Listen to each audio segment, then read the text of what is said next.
YouTube খুললেই না এখন এই রেসিপিটা চোখে পড়ছে, তাই আমিও ভাবলাম একটু ট্রাই করি। কিন্তু এইসবের ভেতরে না আমার হাতাটার একদম সর্বনাশ হয়ে গেছে। দেখতে তো এখন দেখলেই বুঝতে পারবেন যে আমার হাতাটার কি পরিণতি হয়েছে।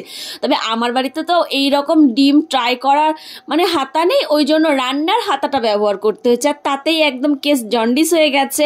তো তারপরে ভাবলাম তাতে কি হয়েছে, চেষ্টা করলে ক্ষতি কোথায়, যদি ওই রকম হয় কেমন হবে। তো আমিও কিছু নাটা ভেবে হাতার ভেতরে এখানে আমি তেল দিয়ে তারপরে ডিমটা দিয়ে, আর এখানে গাজর, পেঁয়াজ, তারপরে ক্যাপসিকাম, লঙ্কা, কাঁচা লঙ্কা, তারপর এখানে চিলি ফ্লেক্স, চাট মশলা, একটু নুন দিয়ে উল্টে পাল্টে ডিমের এগুলোকে কি বলে ঠিক জানি না, তবে দেখতে অনেক সুন্দর হয়েছিল আর খেতে না খুবই টেস্টি হয়েছিল। আর ওপর থেকে আমি একটুখানি সাজিয়ে নিয়েছি ওই গাজর, ধনেপাতা তো ছিল না, ধনেপাতার চাটনি দিয়েছি। তবে এটা খেতে না দারুণ লাগছিল। তবে এইটা এই কারণেই এত বেশি ফেমাস এবার বুঝলাম। যদিও আমি বাইরে থেকে খাইনি, আমি নিজেই ঘরে ট্রাই করলাম, তবে খেতে কিন্তু দারুণ টেস্টি হয়েছিল।